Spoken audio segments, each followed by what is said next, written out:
Al despertar en la sala de recuperación, no tenía a quien pedirle ni un vaso de agua.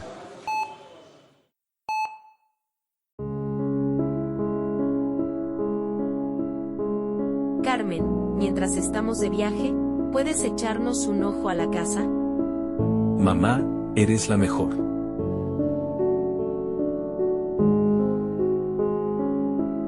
Así que, hoy yo, decidí matar a vuestra madre.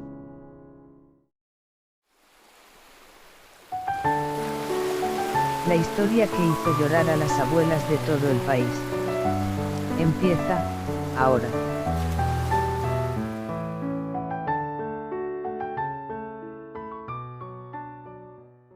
No empiezo esta historia para odiar a nadie. El papel de suegra es muy ambiguo.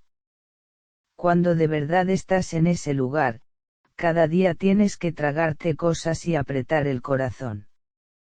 Si das un paso de más, te conviertes en la suegra que se mete.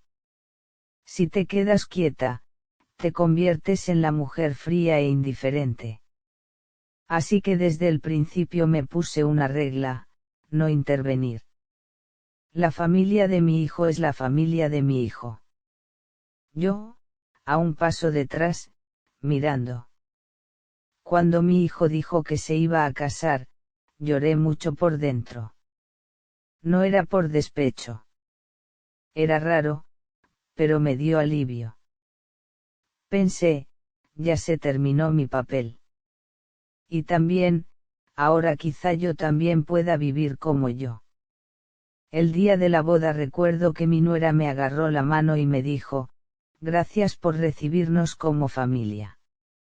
Yo sonreí y contesté: gracias a ti también. En aquel momento no imaginaba que acabaría así. Creí que nuestra relación se mantendría a una distancia correcta, con educación, sin problemas. Todo empezó a cambiar cuando nació el bebé. Al principio fue un cambio muy pequeño. Mi nuera, con la cara agotada, me dijo: Carmen, perdona, pero últimamente no duermo nada por las noches. ¿Podrías ayudarnos unos días, solo un momento, unos días? Solo un momento. Esas palabras me aflojaron el corazón. Porque yo también, cuando era joven, tuve momentos en los que necesitaba desesperadamente la mano de alguien. Pensé: vale. Solo unos días. Y así fue como abracé por primera vez a mi nieto.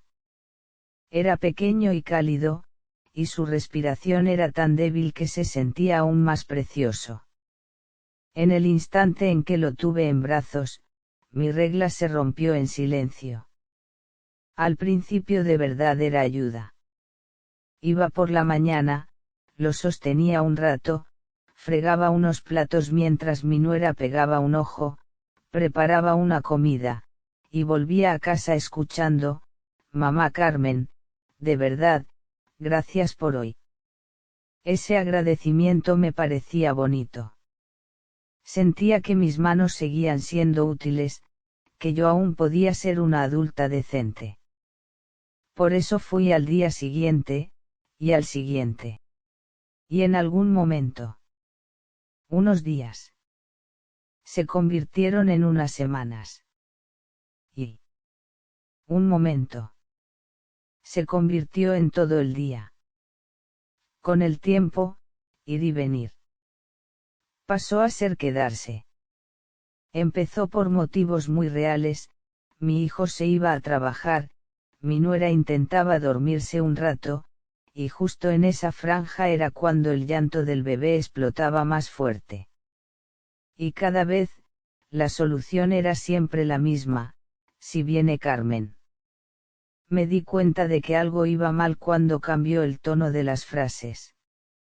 Al principio era: Carmen, hoy te viene bien. Era una petición. Luego pasó a ser: Carmen, ¿a qué hora vas a venir hoy? Ya no era ayúdame. Era una pregunta con una premisa: ¿que ibas a ayudar? Por supuesto. Y aún así yo respondía sonriendo, antes de comer iré. Pero por dentro algo se me heló. Si no voy, ¿qué pasa? Lo pensé, pero me regañé a mí misma. Es familia. En esa casa ya había un sitio reservado para mí, como si fuera natural. En la cocina colgaba un delantal mío. Los biberones estaban colocados del lado que a mí me venía mejor para lavarlos. En una esquina del salón se apilaban juguetes como una montaña. Mi nuera sonreía y decía, «Mamá Carmen, es que el niño te hace más caso a ti». A veces sonaba halago, pero al mismo tiempo yo lo oía así, entonces, que lo cuide abuela. Y mi hijo se iba a trabajar. Mi nuera salía. Cuando se cerraba la puerta, en casa solo quedaban el llanto del bebé y mi respiración. Los días allí eran casi siempre iguales. Cuando por la mañana se iban todos, en la entrada quedaban los zapatos tirados. Yo, sin decir nada, los colocaba. Me lavaba las manos y entraba directa a la cocina. Abría la nevera y a veces había un papel pegado. Leche desnatada. Poca sal. La fruta siempre pelada. Al principio pensé, qué detallista. Pero cuantos más papeles aparecían, más me sentía como alguien que vive bajo inspección. Aunque yo cocinara, aunque yo fregara, aunque yo bañara al bebé, sentía que en algún sitio me estaban evaluando. Cuando preparaba la comida, siempre me hacía la misma pregunta, ¿me lo agradecerán o lo darán por hecho? Por eso hacía el caldo con la sal casi inexistente, solo para no escuchar un «Carmen, está muy salado». Es que al niño no le conviene. Y al servir guarniciones, controlaba las cantidades, porque no sabía si has hecho demasiado. Era un elogio o una queja. Y así empecé a elegir siempre lo seguro. Mi sabor, mi carácter, mi manera, se iban borrando poco a poco. Dormir al bebé tampoco era fácil. Si lloraba en la siesta, yo me encorvaba, lo cogía y lo calmaba, no pasa nada. No pasa nada. Eso era para él, pero también para mí. Y cada vez sentía un pinchazo que subía desde la espalda. Tranquila.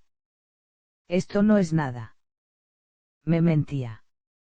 Si decía que me dolía, alguien se preocuparía. O me devolverían un. Entonces, ¿quién cuida al niño? Yo pensaba que lo segundo era más seguro. Así que el dolor lo tragaba, no como palabras, sino como costumbre. La hora a la que mi nuera volvía a casa era siempre irregular. Si llegaba tarde, a mí se me aceleraba el corazón. Tengo que dejar la cena hecha. ¿O no hace falta? Llegué a preguntar. Y para cenar, ¿qué hacemos? Y ella respondía. Algo sencillito. Sencillito. Esa palabra era la más difícil. ¿Qué es sencillo?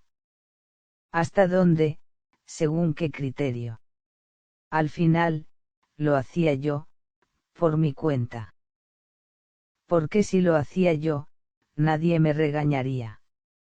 Si lo hacía yo, por lo menos no habría problema.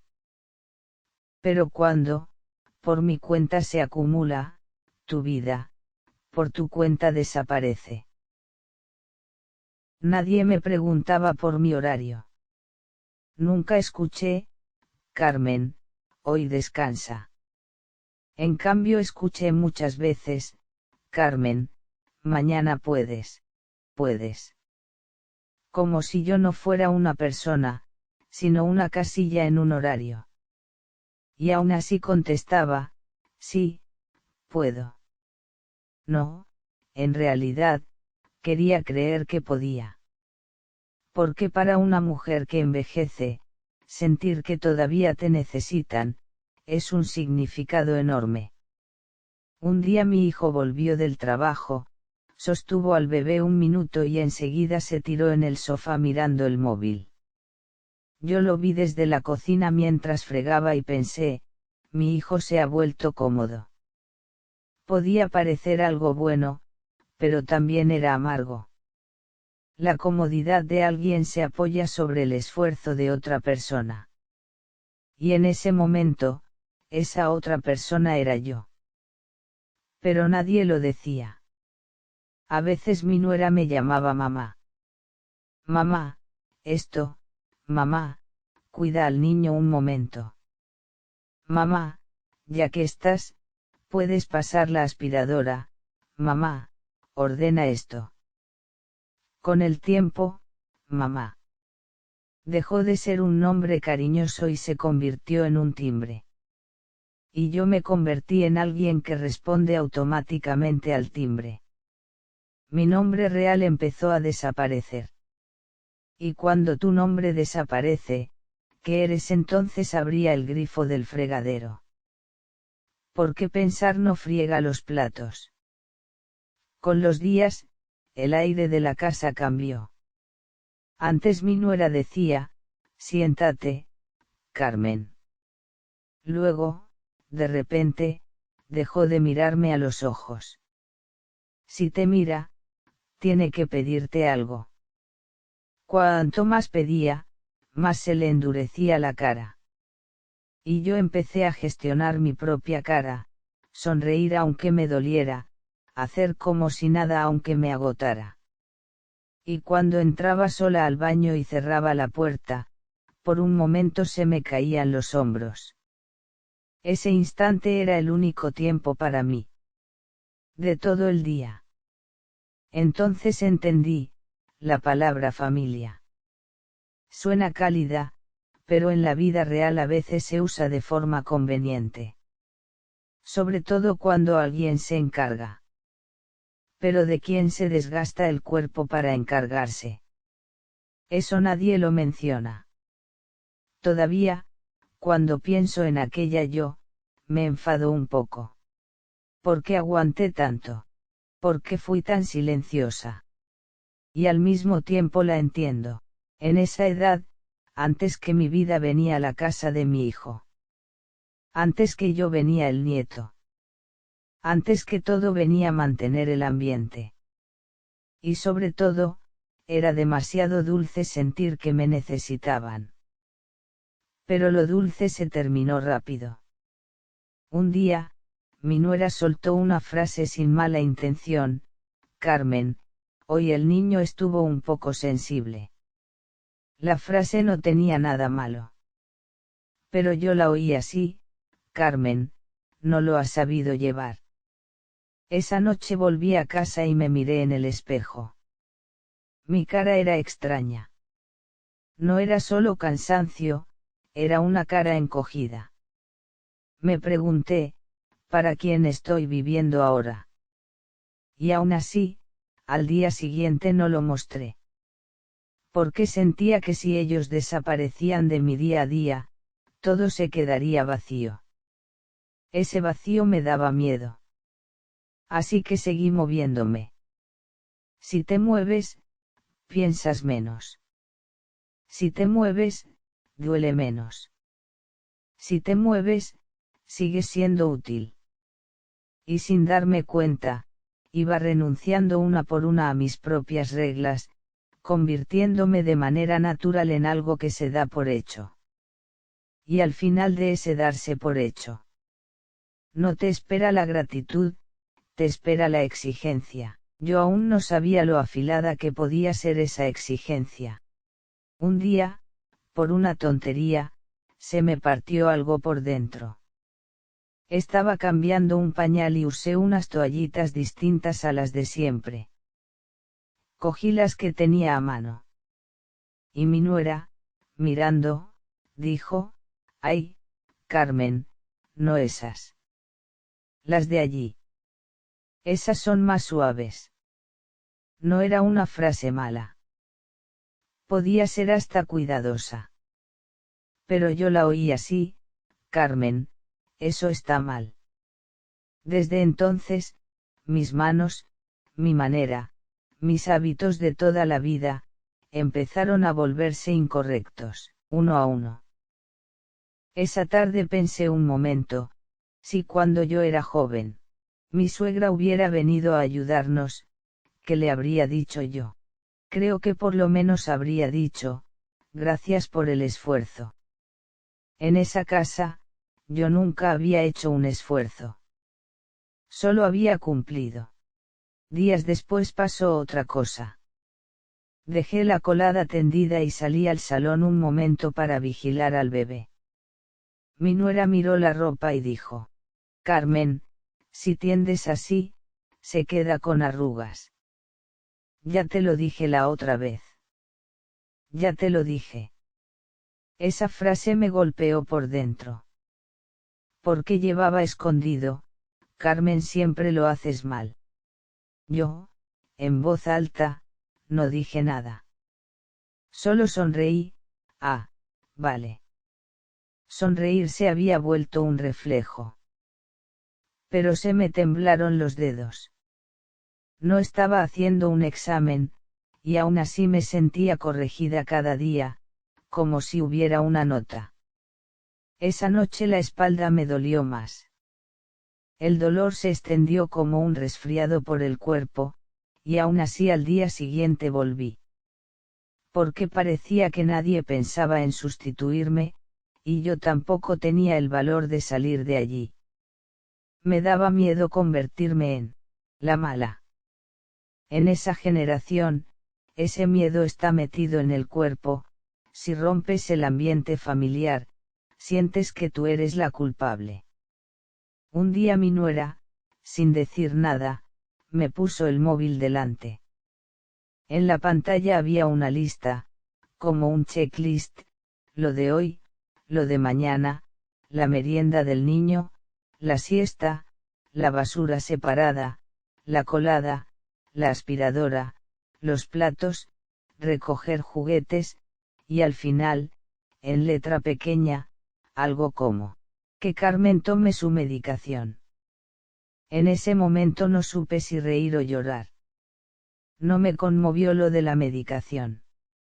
Me dolió que mi vida estuviera organizada como tareas. Como si yo fuera trabajo. Esa noche, por primera vez, pensé de verdad: ¿yo qué hago aquí? Pero enseguida me volví a apretar el corazón: pero está el nieto. Pero mi hijo tiene que estar bien.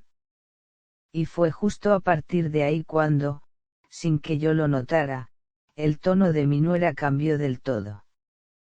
La petición se volvió orden, la orden se volvió sermón, el sermón se volvió gestión.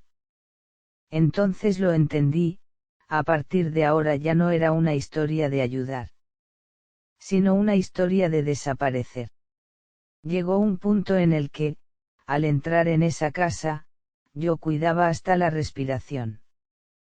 Que la puerta no sonara fuerte, que las zapatillas no arrastraran, que el aire no molestara. El ambiente parecía decir: silencio. Antes, cuando yo entraba, el niño corría a abrazarme. Con solo su calor yo me ablandaba. Pero con el tiempo, lo primero que me recibía no era el niño, sino la cara de mi nuera y la lista de lo que había que hacer. Al principio ella lo decía suave: Carmen, si lo haces así es mejor. Carmen, ahora se hace así. Eso yo lo podía aceptar. Yo también quería aprender. No quería ser una vieja testaruda. Si había un modo de hoy, yo quería seguirlo. El problema era que, en algún momento, esas frases dejaron de ser explicación y se volvieron corrección: bien mal. La merienda del niño fue un ejemplo. Yo pelé fruta y la puse en un plato, como en mi época. Mi nuera volvió del trabajo, vio el plato y dijo: Carmen, si lo cortas así de grande es peligroso. Pequeñito, en cuadraditos, así. Yo dije, vale, vale. Al día siguiente lo corté pequeñito. Y entonces salió otra regla, Carmen, la manzana mejor con piel, que tiene más nutrientes. Podía ser verdad. Yo no discutía. Pero por dentro pensaba, ayer era el tamaño, hoy es la piel. Si la norma cambia cada día, yo voy a fallar cada día. Eso era lo que dolía. La colada también. Yo separaba blanco y color, ponía detergente a ojo. Doblaba toallas. Antes eso era ser apañada. Pero mi nuera paraba mi mano delante de la lavadora, Carmen, el detergente solo así. Las toallas sin suavizante. La ropa del bebé aparte. Ya te lo dije. Ya te lo dije. Me pinchaba porque me hacía parecer alguien que no entiende. Un día se me escapó, ay, será que me hago mayor, se me olvida. Y mi nuera, muy plana, contestó, Carmen, no puedes olvidarte. Para el niño es importante. Yo sabía que era correcto. Pero se me enfrió el estómago. Sí, es importante. Pero ¿por qué esa importancia cae siempre sobre mí como obligación? Y aún así, el trabajo crecía. Por la mañana había platos acumulados. Envases de comida en la mesa. Juguetes por el suelo. Yo lo recogía sin decir nada, porque si lo decía me convertía en la suegra que regaña. Yo callaba para que no hubiera problema. Pero cuanto más callaba, más transparente me volvía. Yo dejaba todo limpio y eso se convertía en el estado normal. Ya no era gratitud, era estándar. Y cuando eres estándar, basta con fallar un poco para que te corrijan enseguida. Un día la espalda me dolía tanto que me senté un momento en el sofá. El niño dormía. Yo solo quería respirar. En ese instante mi nuera entró por la puerta, me miró y preguntó, Carmen, ¿has pasado la aspiradora? Yo dije con cuidado, ahora la paso. No dije no. ¿Por qué si dices no? Viene el por qué. Ella suspiró, Carmen, hoy he llegado tarde, tenías que haberlo hecho antes. Si lo hago yo al volver, me revienta. No digo que su frase fuera mentira. Yo sé que ella también estaba cansada. Pero dentro estaba la premisa, es natural que lo haga Carmen. Ahí lo sentí por primera vez con claridad, en esta casa, yo no descanso. En esta casa, yo trabajo. Y ese día, por primera vez, me di cuenta de que estaba usando mi cuerpo como herramienta de trabajo. Si me dolía la espalda, tomaba pastillas y aguantaba. Si me dolía la muñeca, me ponía una pomada y aguantaba. Si me dolía la rodilla, me decía un poco más. No por amor, sino por no crear un problema. Por miedo a la evaluación. Las frases se multiplicaron y se volvieron más exactas, como un manual, Carmen, esa bayeta es solo para el mármol, no para la mesa. Carmen, en el baño no uses lejía. Carmen, los juguetes se guardan así. Carmen, la basura separada no va ahí. Y yo sentía que dentro de esa casa ya no era una persona, era una máquina. Le das a un botón y se mueve. Le das una orden y la ejecuta. Si el resultado no gusta, se corrige y se repite. Por dentro, yo solo decía, de verdad tengo que llegar hasta aquí. Pero si eso se ir por la boca, me convierto en la suegra que se queja. Así que lo tragaba. Lo peor era la mirada de revisión. Si yo hacía un plato, antes de probarlo me preguntaba, Carmen, ¿cuánta sal has puesto? ¿Qué salsa has usado? Yo decía poca. Y poca. Era una respuesta insegura. Temía que me preguntara cuánto es poca. Intenté ser exacta, 2 cucharadas de salsa, y un poco de sal. Y ella, sin sonreír, dijo, la próxima con cuchara medidora. Hay margen de error. Margen de error. Esa palabra me paró el corazón. ¿Estoy cocinando o estoy haciendo un experimento? Yo no quería odiar a mi nuera. Ella podía estar sensible por criar, podía estar agotada por trabajar. Yo intentaba entenderla. Pero entender y respetar no es lo mismo. Puedes entender, y aún así, si no te respetan, te duele. Ese dolor creció en cosas pequeñas. Por ejemplo, cuando yo cantaba una canción infantil para jugar con el niño y el niño reía. Yo, por un momento, era feliz. Y mi nuera pasaba y decía, Carmen, si lo excitas así, luego no duerme. Quizá no era mentira. Pero gracias. No lo oí casi nunca, y no lo hagas.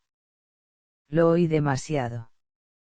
Entonces mi corazón se endureció, lo que hago no merece elogio, solo merece corrección cuando falla. Mi hijo también estaba ocupado. Llegaba, se tiraba con el móvil, y yo fregaba. Un día pasó y dijo, mamá, hoy también has currado. Qué bien que nos echas una mano. Me dio las gracias, sí. Pero hoy también. Era amargo, mi esfuerzo era un paisaje cotidiano. Y nadie preguntaba cuándo se terminaba. Yo me convertí en un horario. Mi nuera repetía, Carmen, mañana puedes, el viernes, el sábado. Si le dices puedes a una persona una y otra vez, esa persona se convierte en proveedora de servicio. Y un día mi cuerpo dio una señal real. Me agaché para recoger un juguete y se me cortó la respiración. Me quedé clavada, apoyada en la pared. Me mareé. Y aún así, el primer pensamiento que me vino fue, ¿y la cena de hoy? Ese pensamiento me pareció tan triste que casi me dio la risa. Aunque me doliera, en mi cabeza la cena iba antes. Yo ya estaba domesticada. Llegó un punto en el que daba igual hacerlo bien. Si lo hacía bien era lo de siempre. Si lo hacía mal era porque no. Lo más agotador eran los momentos de informar. Cuando mi nuera volvía, recorría la casa con la mirada, suelo, fregadero, tendedero, baño. Y preguntaba, Carmen, ¿has sacado el reciclaje? ¿Has secado el suelo del baño? Yo explicaba, el niño no durmió, me dolía la espalda. Si mi frase se quedaba a medias, el ambiente se endurecía. Ella hacía un gesto breve de entiendo. Y enseguida volvía la cara de gestora. Carmen, ya, pero hay que hacerlo. Hay que. Esas 2 palabras me resonaban. Y cuanto más se repetían, más yo me movía no porque quisiera, sino para no ser pillada. Una vez preparé la cena y me tumbé un momento en la habitación para estirar la espalda, y mi nuera abrió la puerta de golpe. Tenía la cara dura, Carmen, le has puesto esto al niño, esto le da alergia. Ya te lo dije. Yo me quedé muda. Yo recordaba claramente que ella había dicho que eso no daba alergia. Pero su memoria era otra. Y con esas cosas empecé a dudar de mí misma, de verdad lo olvidé, de verdad no entendí. Si te hacen dudar una y otra vez, un día ya no te crees ni a ti. Y eso da miedo. Ese miedo cambió mi manera de hablar. Empecé a hablar menos. A no preguntar. A hacerlo más neutro. Lo más seguro. Y mi día se llenó de evasión, moverme para no ser regañada, aguantar para no ser corregida, sonreír para que no hubiera pelea. Un día mi hijo soltó: mamá, últimamente estás como más sensible. Sensible. Esa palabra me la tragué. No era sensibilidad, era agotamiento, era dolor, era tristeza. Pero si lo llamas sensibilidad, mi emoción desaparece. Yo no contesté. Porque contestar me convertiría en el problema. A veces mi nuera era suave. Muy pocas veces, y muy poco. Si el niño dormía bien, si el día le salía, decía: Carmen, hoy lo hago yo. Descansa. Esa frase era dulce. Y era más triste porque solo salía en días especiales. Si descansar es especial, significa que descansar no es lo normal. Y al final, mi cuerpo explotó. Una mañana, al inclinarme para lavarme la cara, las piernas se me aflojaron. Me senté en el suelo bajo el lavabo. Las manos me temblaban. No era me duele. Era se me rompe. Y aún así, el primer pensamiento fue: ¿qué pasa si hoy no voy? En ese instante lloré mucho. En silencio. Para que nadie supiera. Ese día fui al hospital. En recepción di mi DNI con la voz temblorosa. Me senté a esperar mi turno, y la primera emoción que subió fue culpa. Me sentía culpable por estar enferma. Culpable por tener que descansar. En consulta, el médico miró las pruebas y dijo: si sigue así y continúa trabajando, es peligroso. Dijo trabajando. Esa palabra cayó en mi pecho como una piedra. Yo por fin lo admití: sí, yo estaba trabajando. Y el médico remató, muy firme: hay que operar. Si lo deja más, luego no recupera igual. Cuando oí operar, pensé antes en otra cosa: esa casa, ¿qué hará si yo me opero? Comerán igual. El niño crecerá. Y la casa, ¿quién la limpia? Y esa idea me partió. Volví a casa con la palabra operación en la mano como si fuera una piedra.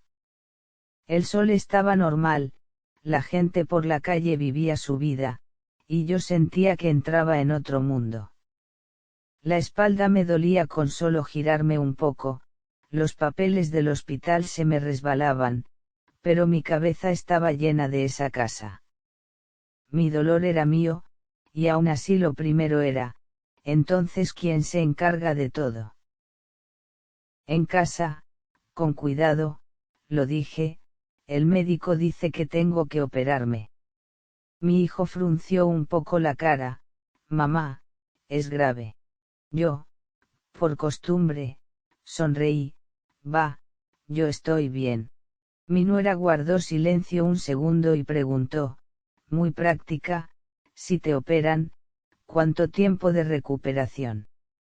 Yo repetí lo que me habían dicho: un mes de reposo. Nada de esfuerzos. Y entonces mi nuera, en voz muy baja, dijo: entonces, durante ese tiempo. No terminó la frase, pero yo entendí: ¿quién cuida, quién cocina, quién limpia? Ahí sentí que mi dolor no era dolor de persona, sino variable de funcionamiento. y aún así no pude enfadarme. Si me enfado, soy la sensible. Así que volví a sonreír, ya veré. Me apaño. Después de fijar la fecha, el aire de casa se volvió más raro. Casi no había palabras de preocupación. Había preguntas de agenda: Carmen, ¿y cuántos días vas a estar en el hospital, para organizarnos? Luego puedes volver sola. ¿En qué hospitales? Yo contestaba, pero no sonaban a ¿cómo estás? Sonaban a logística. Un día mi nuera dijo: Carmen, si estás operada, te costará moverte. ¿Y la comida del niño cómo la hacemos? Yo me quedé quieta. Yo iba a operarme, pero el centro de la preocupación era la rutina del niño. Yo dije: pues, lo hacéis vosotros. Mi nuera contestó, corta: nosotros también trabajamos.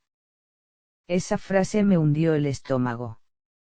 La frase, yo también soy persona, se me subió a la garganta, y me la volví a tragar. Yo era una mujer que nunca había dicho primero yo también estoy cansada. Las pruebas preoperatorias las hice sola. Analítica, ECG, radiografía, anestesia, consentimientos. Y siempre la misma pregunta: ponga el contacto del familiar responsable. Yo paré el bolígrafo un momento. Claro que tenía el número de mi hijo y mi nuera. Pero al escribirlo, sentí el peso de les llamarán. Y me dio miedo. Aún así lo escribí, y aún así me pesó: vendrán si llaman. En el pasillo vi a una mujer de mediana edad sosteniendo a su madre. Mamá, despacio. Siéntate aquí.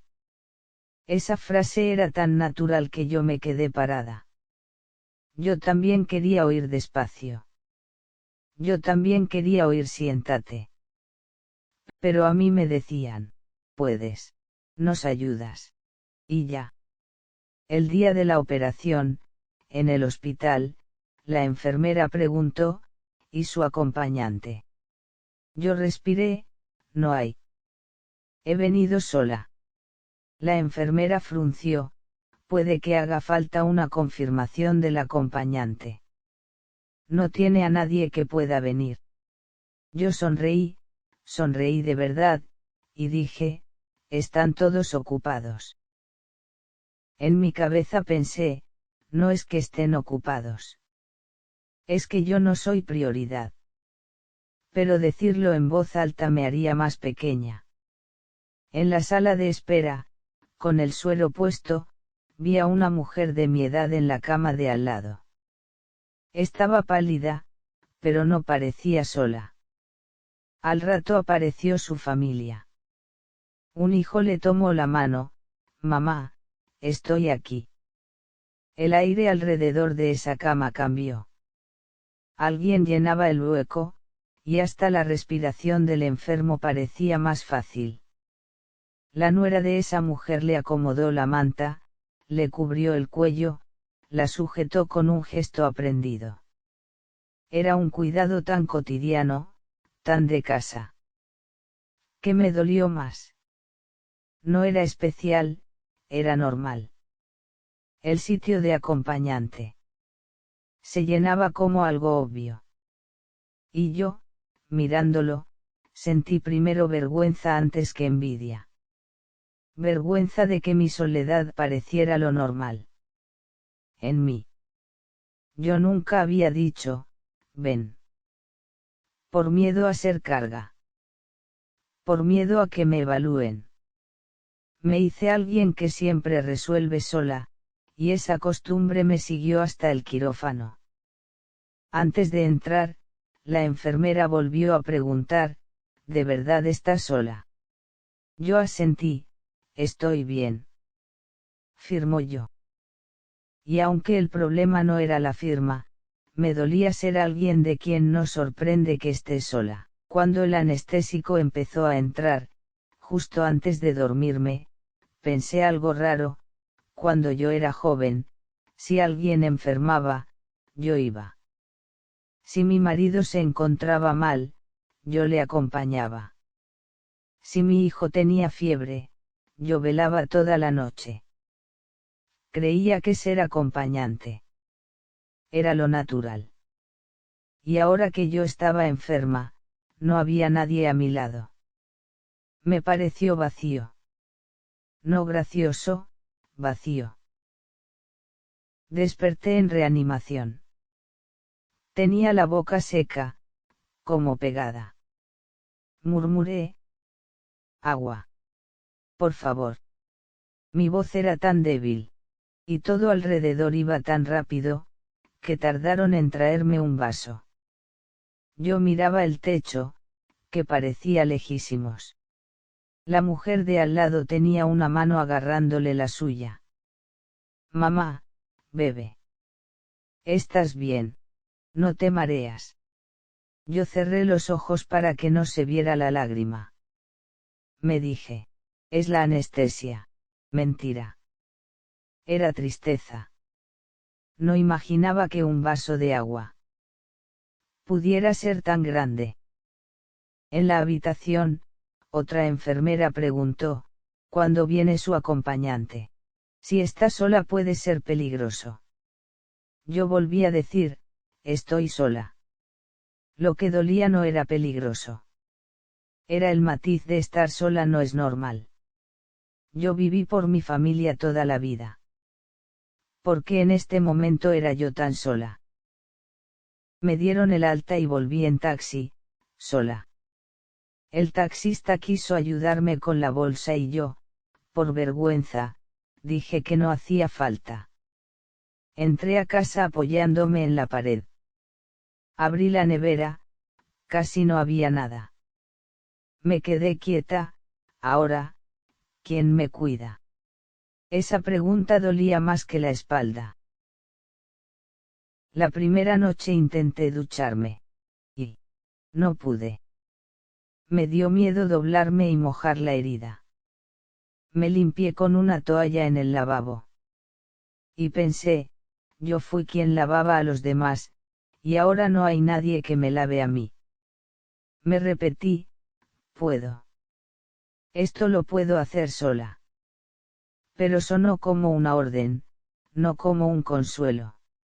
Como no pude ir a comprar medicación, el dolor empeoró. Al final se lo pedí a la vecina: perdona. ¿Podrías pasar por la farmacia? Cuando me trajo la bolsa, lo primero que sentí no fue gratitud, fue vergüenza. A mi familia no pude pedirle esto, y se lo pedí a otra persona. Esa noche me llegó un mensaje de mi nuera: Carmen, hoy estás bien. Es que el niño no cena bien. Me quedé mirando la pantalla. Me preguntaba si estaba bien. Sí, pero el centro era el niño. Esos bien. Tenían un criterio que yo ya conocía. Escribí una respuesta, la borré, la volví a escribir. Al final mandé: hoy estoy mal. Perdón. Y después me dio más tristeza. Porque incluso enferma empiezo por perdón. Al día siguiente llamé a mi hijo. Y con cuidado añadí: ¿puedes comprarme la medicación? Es que me cuesta moverme. Hubo silencio. Luego: mamá, lo siento. Hoy tengo reunión. Reunión. Otra vez. Yo solo pude decir: vale. Colgué. Me entró un mareo. El vaso que llevaba se me resbaló y cayó al suelo. El agua se extendió.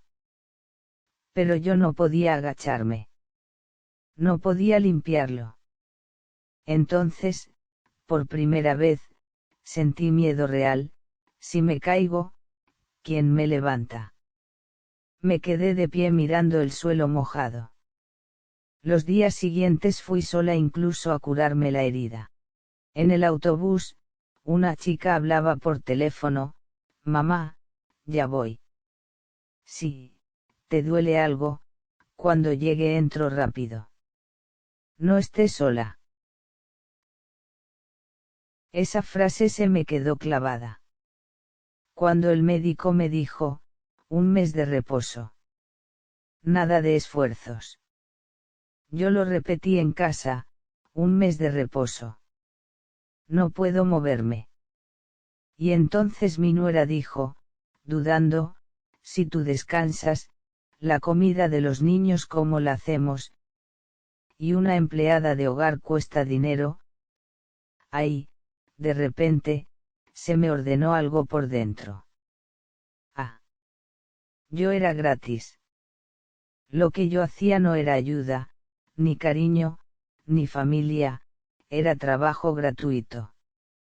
Y si yo caía, lo primero que aparecía era el cálculo: ¿cuánto cuesta pagar lo que hacía Carmen? Esa noche, con la mano en la espalda, lo pensé claro: no era que yo estuviera enferma. El problema era que mi utilidad estaba bajando. En esa casa yo no existía como persona, sino como función. Y una función, si falla, se arregla o se sustituye. A una persona, si sufre, se la cuida. Yo no era alguien a quien cuidar.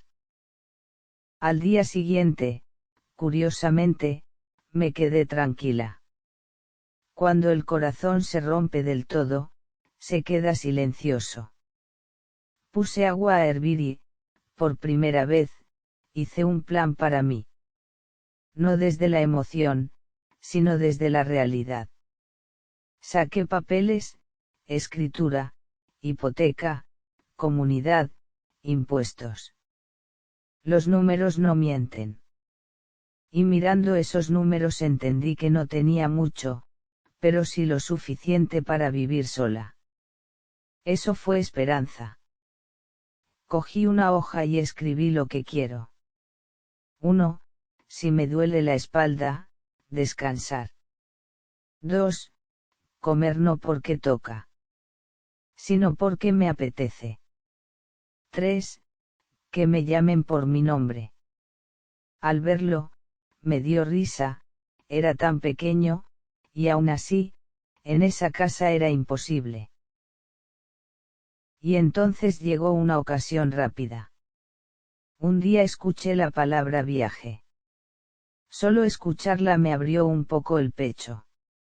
Mi nuera, con el móvil en el sofá, dijo: «Este fin de semana, hacemos un viaje en familia a la costa, para que el niño corra». Mi hijo respondió: «Claro. Estamos reventados. Nos viene bien». Yo, con el cazo en la mano, me quedé parada. Viaje en familia. Si es familia. Miré a mi nuera. Pero ella no me miró. Cuando no te miran, ya está decidido. Con una sonrisa cuidadosa pregunté: «¿A dónde vais? No muy lejos». «No». Y ella dijo, tranquila: «Ah, Carmen. Mamá, mejor te quedas en casa». Con la espalda así. Mi hijo añadió, aún más natural: «Mamá, vamos y volvemos rápido». Rápido. Esa palabra me quitó peso a mí. «¿Y te quedas?» Significaba que yo no tenía elección. Y lo peor, yo sentí vergüenza, porque por un segundo yo había esperado igual voy. Entonces sonreí: «Claro. ¿Y de vosotros?» «Al niño le encanta el mar». Ellos siguieron hablando, con voz ilusionada: «Busquemos un sitio con piscina para niños. Con desayuno incluido es más cómodo. Y hay que llevar pañales de agua». Mi hijo dijo: «Qué bien. Nosotros también vamos a descansar». Yo supe que ese nosotros no me incluía. Había quien descansa y quien se queda sosteniendo la base. Luego soltó: mamá, ¿nos preparas snacks para el niño así no compramos allí? ¿Qué cuesta? Ellos hablaban de ahorrar, y yo me movía para ahorrarles. Yo dije: vale. La víspera del viaje hicieron la maleta hasta tarde. La casa era un caos de ropa, juguetes, maletas abiertas. Mi nuera me señaló: Carmen, pon la comida del niño en este compartimento. Y deja la nevera ordenada, por favor. Luego da pereza. Yo me quedé sin palabras. Quien se va de viaje puede decir da pereza. Yo, que ni iba, no podía decir me duele. Mi hijo, riéndose, remató: mi madre es la mejor. Sin ella estamos perdidos. Ese elogio me clavó un clavo. Yo era necesaria, pero no era parte. Ser necesaria sin juntos se convierte en explotación. El día del viaje, al cerrar la puerta, el sonido de las ruedas se alejó. Y la casa quedó en silencio. Y en ese silencio, por primera vez, respiré. Me senté despacio en el sofá. Me dolía, pero me senté.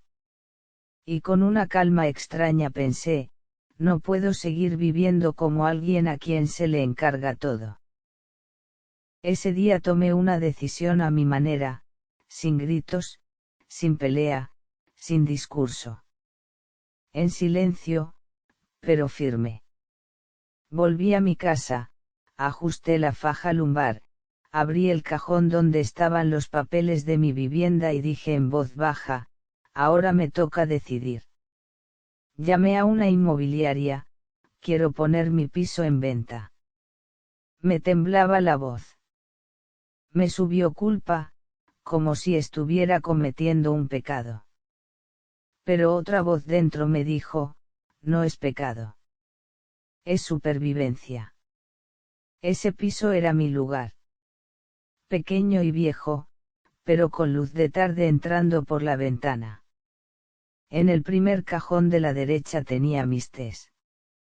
En la terraza, mis macetas. En la entrada, una caja de galletas que compré para cuando vinieran los nietos. Yo allí vivía sola, cocinaba, veía series, tendía, me reía. Pero en algún momento dejó de ser descanso y se volvió sala de espera. Porque su casa estaba a un momento. Y un momento me robó la vida entera. Me convertí en alguien que espera llamadas. Si vibra el móvil, el corazón se acelera. Aunque no vibre, la cabeza calcula.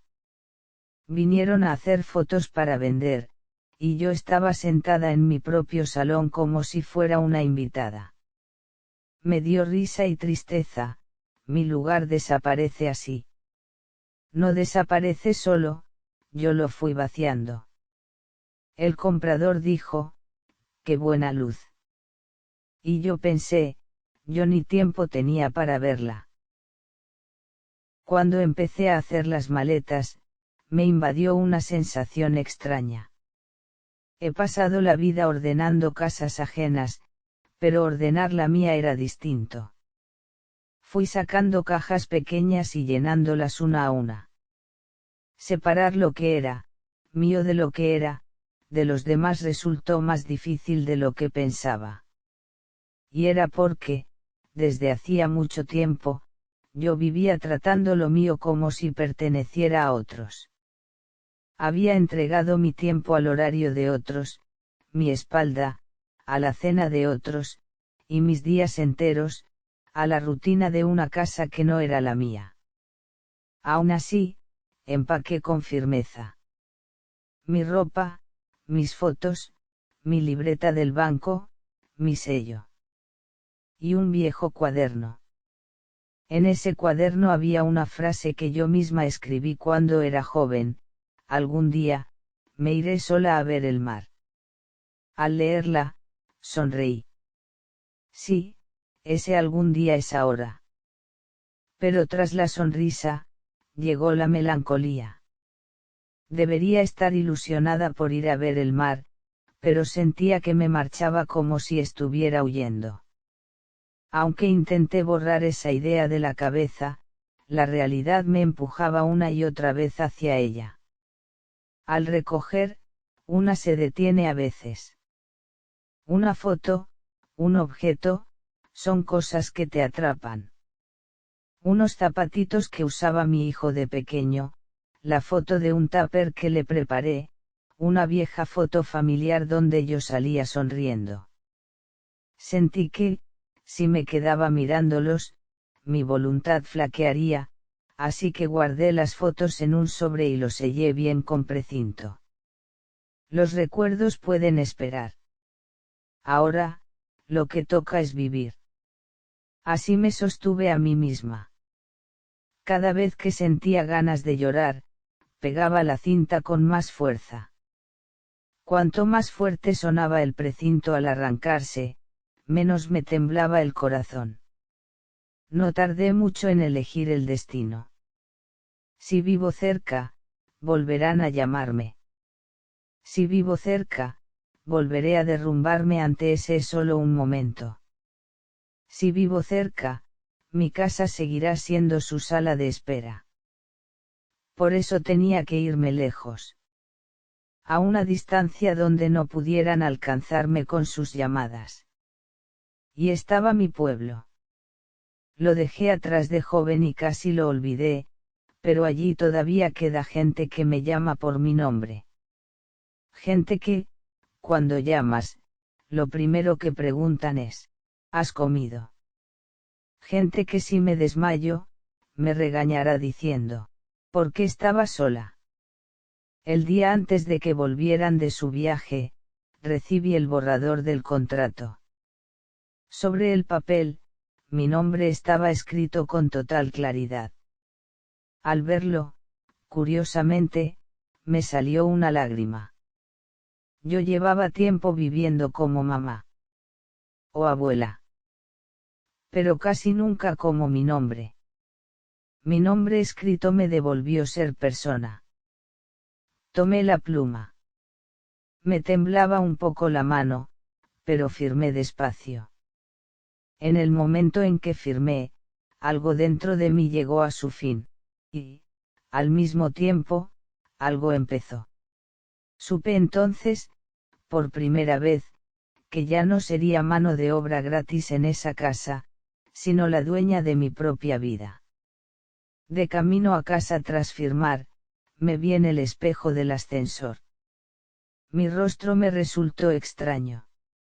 No por el cansancio, sino porque hacía mucho que no veía en él una determinación así. Pero entre esa firmeza asomó otro sentimiento. ¿Por qué tengo que ser yo la que se vaya de mi propia casa? Sentí una especie de indignación. Yo no le hice daño a nadie, ¿por qué tengo que hacer las maletas así? Irme para proteger mi propio espacio, qué ironía. Al abrir la puerta, el silencio de la casa era absoluto. Ese silencio me hizo sentir segura, pero también herida. El sonido que más había escuchado en esa casa era, en realidad, el silencio. Porque en el silencio solo esperaba la vibración del móvil. Me quedé en medio del salón. Esta es mi casa, pero últimamente sentía que entraba en una ajena. Una casa donde perdí mi sitio para sentarme a gusto. Una casa que se movía por llamadas externas y no por mi propia vida. Así que me repetí a mí misma: no estoy abandonando esta casa, me estoy salvando a mí misma. Coordiné todo con la empresa de mudanzas. Sin montar jaleo, rápido, discreto, sin alboroto. No quería venganza, solo quería sacarme de allí antes de que mi cuerpo y mi alma se rompieran del todo.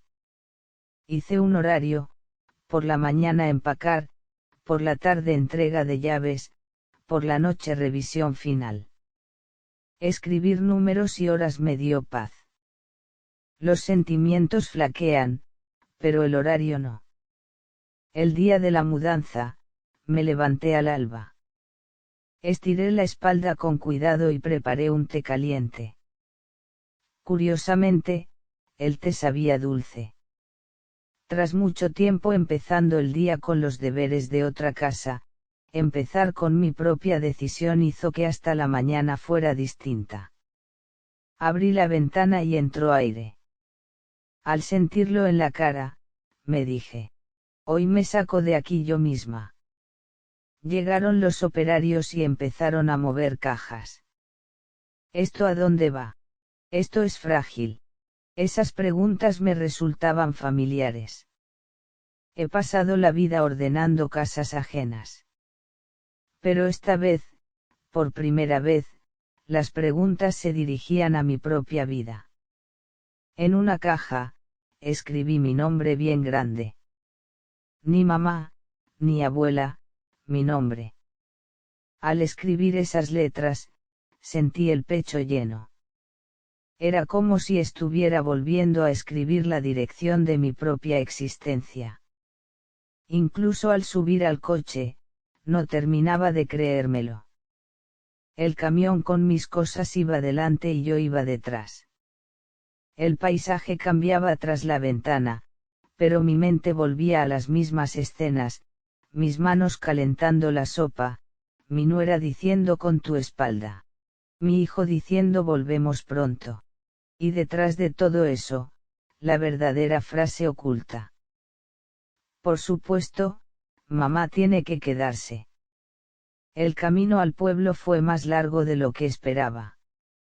Pero, extrañamente, cuanto más largo, más tranquila me sentía. Mi cuerpo, que temía ser llamado si estaba cerca, se relajaba al alejarse. Como si alguien quitara su mano pesada de mi hombro. Tenía el móvil en silencio, y solo el hecho de que no vibrara me permitía respirar. Inspiré hondo 1, 2, 3 veces. Hacía mucho que no sentía mi propio aliento. Al acercarme al pueblo, el paisaje cambió. Los edificios dieron paso a casas bajas, carteles familiares, la vieja entrada al mercado.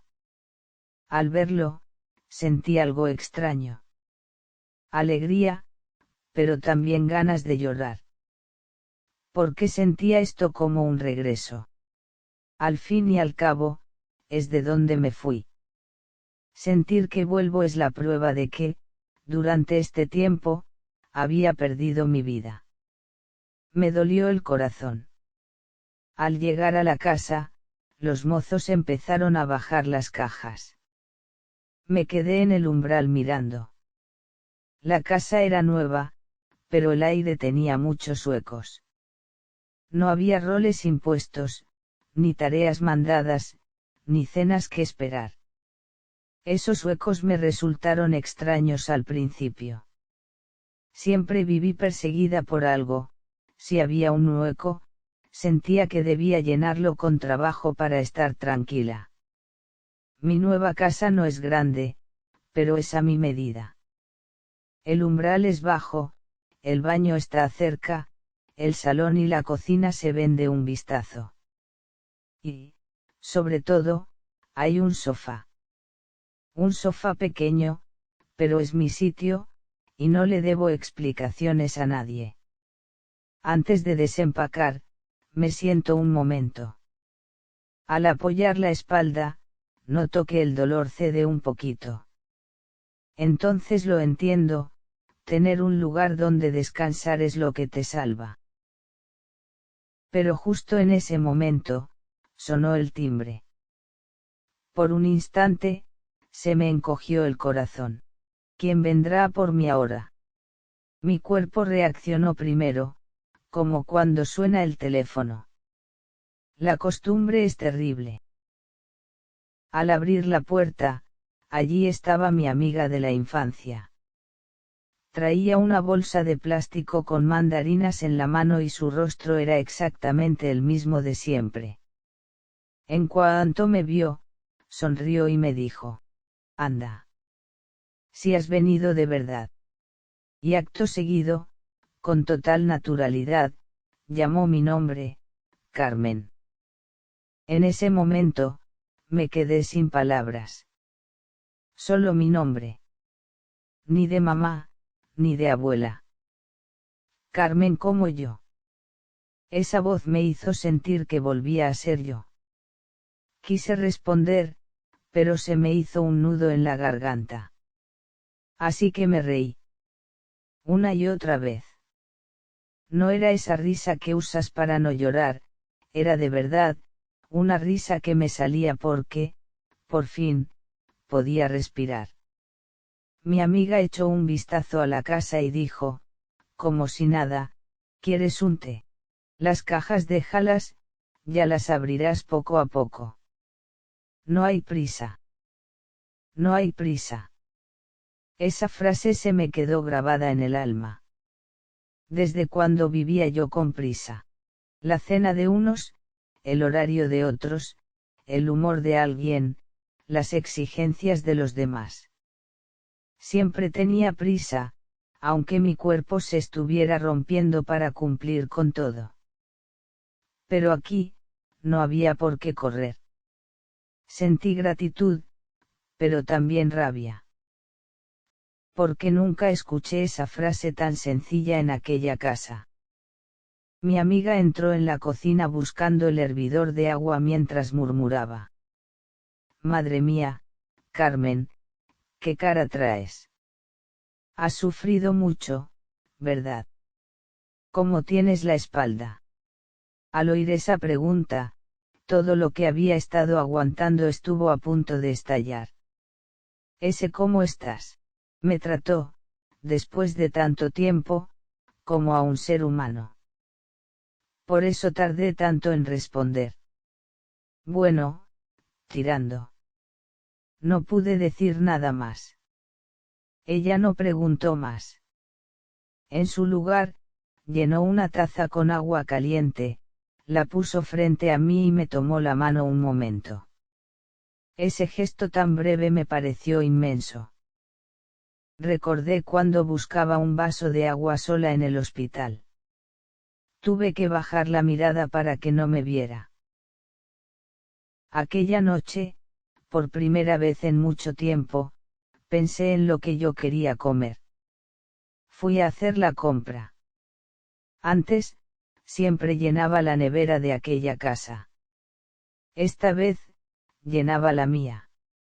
El queso que me gusta a mí, la carne que yo prefiero, el tipo de verdura que me apetece. El camino de vuelta con las bolsas en la mano me hizo sentir extrañamente orgullosa. No era una cesta para llevarle comida a nadie. Era la cesta de mi propia vida. Sin el gusto de nadie, sin los horarios de nadie, sin los reproches de nadie. Preparé una cena sencilla, puse el agua a hervir y cociné lo justo para mí. Ni el punto de sal para el niño, ni las preferencias de mi nuera, a mi gusto. Al probar la primera cucharada, me dije, hacía tiempo que no probaba esto. Y no era solo el sabor de la sopa, era el sabor de la libertad. Aún así, al llegar la noche, el corazón me flaqueó un poco. Seré una mala madre por haberme ido así. ¿Qué dirá mi hijo? ¿Qué pensará mi nuera? En cuanto asomaron esos pensamientos, me llevé la mano a la espalda. Todavía sentía el dolor. Y me dije a mí misma: «Ya has hecho suficiente. A partir de ahora, tú estás de tu parte». Apagué la luz y me acosté. El techo me resultaba extraño. Pero esa noche, la extrañeza no me dio miedo. Porque, aunque fuera bajo un techo desconocido, ahora yo era alguien que se acostaba siendo yo. Y entonces, en el silencio de mi mente, me dije, mañana, viviré a mi ritmo. Tuve que repetirlo varias veces para poder, por fin, quedarme dormida. A la mañana siguiente, el móvil tenía varias notificaciones de llamadas perdidas y mensajes. Mi hijo. Mi nuera. Mi nuera. Y otra vez mi hijo. Respiré hondo. Me supo amargo darme cuenta de que me había convertido en alguien que necesita tomar aire antes de leer un mensaje. El de mi hijo era corto, mamá, ¿dónde estás? El de mi nuera llegó más rápido, Carmen, ¿cómo nos haces esto de repente? ¿Qué vamos a hacer nosotros? Como mínimo, podrías haber avisado. ¿Qué hemos hecho tan mal? Mal. Cuando aparece esa palabra, la conversación siempre va por el mismo camino. Ver quién es más víctima, demostrar quién está más cansado. Y en esa lucha, mi espalda, mi operación y mi dolor acaban siendo solo una explicación secundaria. No escribí una respuesta larga. Sé que, cuando una escribe demasiado, esa longitud se convierte en debilidad. He bajado al pueblo. Tengo que recuperarme yo primero. Voy a descansar un tiempo. Incluso después de enviarlo, me temblaban las manos. No sabía si era miedo o liberación. Poco después, mi hijo llamó. Mamá, de verdad, hacía falta llegar a este extremo. Su voz sonaba desconcertada. Yo respondí con calma. He tenido que llegar hasta aquí porque me habéis llevado al límite. Se quedó en silencio un momento. Y luego soltó la frase de siempre. Pero mamá, nosotros también lo hemos pasado mal. Tú sabes lo difícil que es trabajar y criar a un niño a la vez. Lo escuché hasta el final. Y luego respondí despacio, sin subir la voz. Lo sé. Sé que es difícil. Pero mi vida no puede ser el parche que tape vuestro cansancio. Suspiró. Al otro lado de la línea se hizo un silencio largo. Y al final preguntó, mamá, entonces, ¿cuándo vuelves?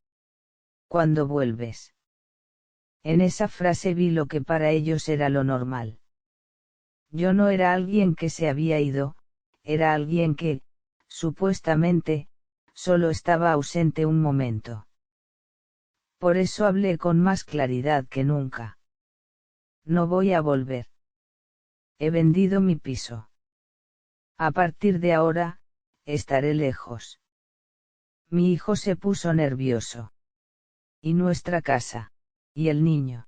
Mamá, entonces a partir de ahora. No lo interrumpí. Lo dejé terminar. Y después, muy despacio, puse un límite, a partir de ahora, os toca a vosotros. Es vuestra casa. Es vuestro hijo. Es vuestra vida. Colgar no me dejó tranquila del todo. Curiosamente, me invadió la culpa. Porque esa había sido la razón por la que aguanté tanto tiempo, para evitar la culpa.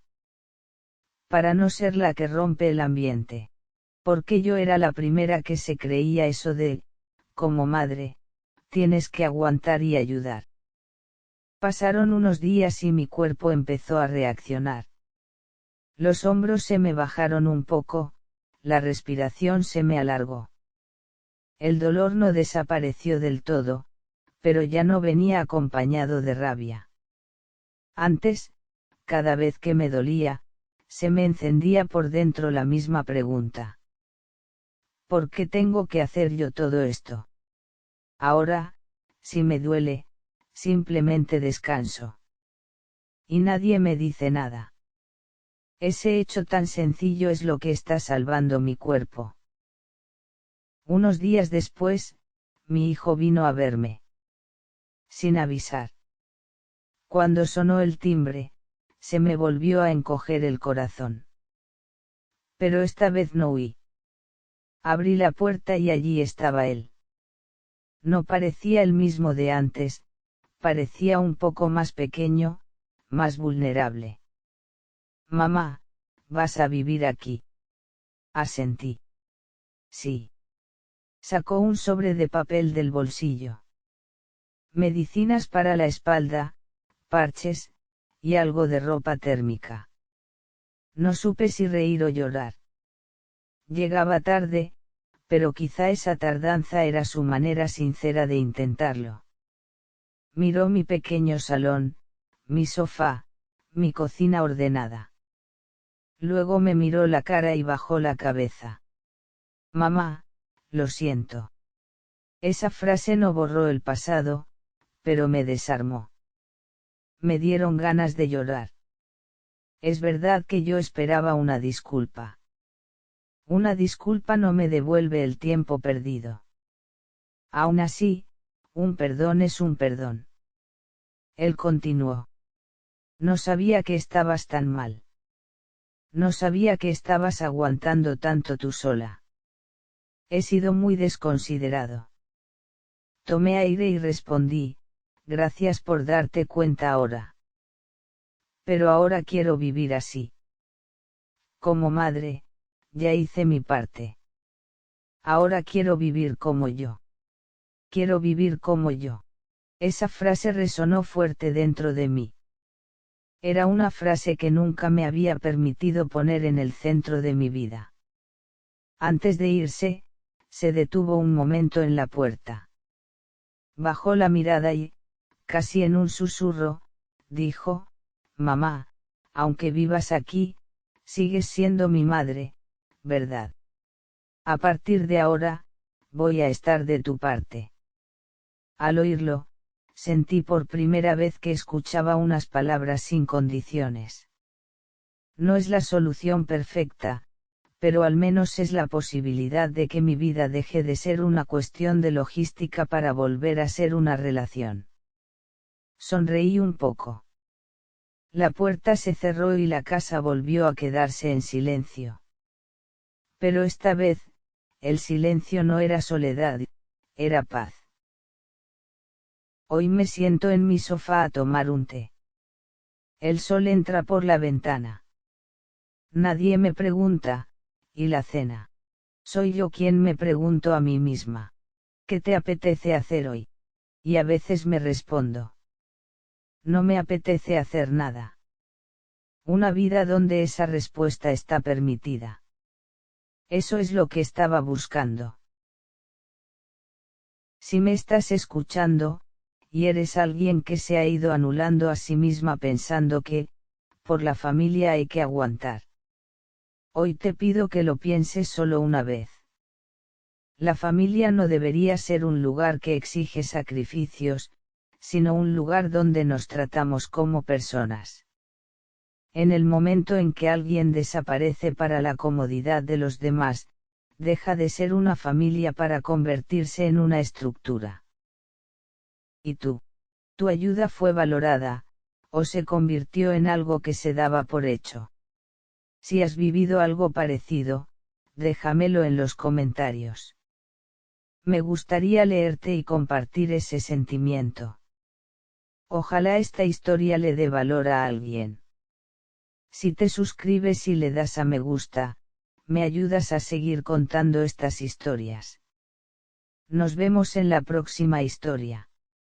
Y por favor, a partir de hoy, cuidémonos un poco más.